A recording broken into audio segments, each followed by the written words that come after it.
some would say it's hypocritical that you don't want Muslims in Poland because no, you are having in places where the Sharia is present. Let me finish the question.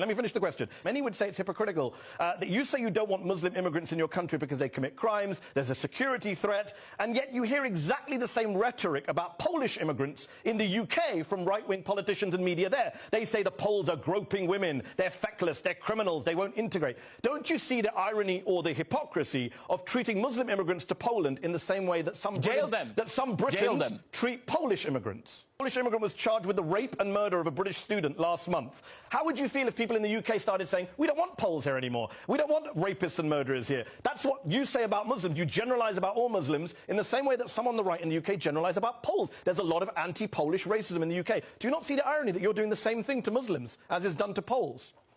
No. No. Not all Muslims are terrorists, as you know. But most terrorists are Muslims. It's funny you say most terrorists are Muslim. This year, one of the worst terrorist attacks that we saw was in New Zealand. Not Christians, mostly not believers. One of the worst terrorist attacks this year, one of the most high profile, was the murder of more than 50 Muslims in New Zealand by a Christian far-right white supremacist.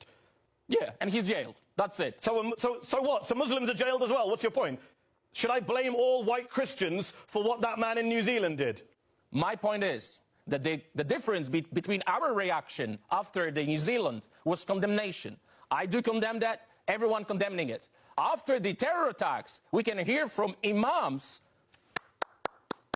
That's the reaction. They are happy, as you know, and they want to kill all the infidels. So that's the difference between Western civilization. Imams across the world did not applaud terrorist attacks. You can just Google it. Just Google it. Okay, you can Google also the Charlie Hebdo attacks. Okay, you say this is a lie. It is a lie to say all imams applaud. News, I can tell. Okay, let me ask you this question. You've got hate preachers. There are hate preachers, indeed. That's not all imams, though. You said all imams clapping.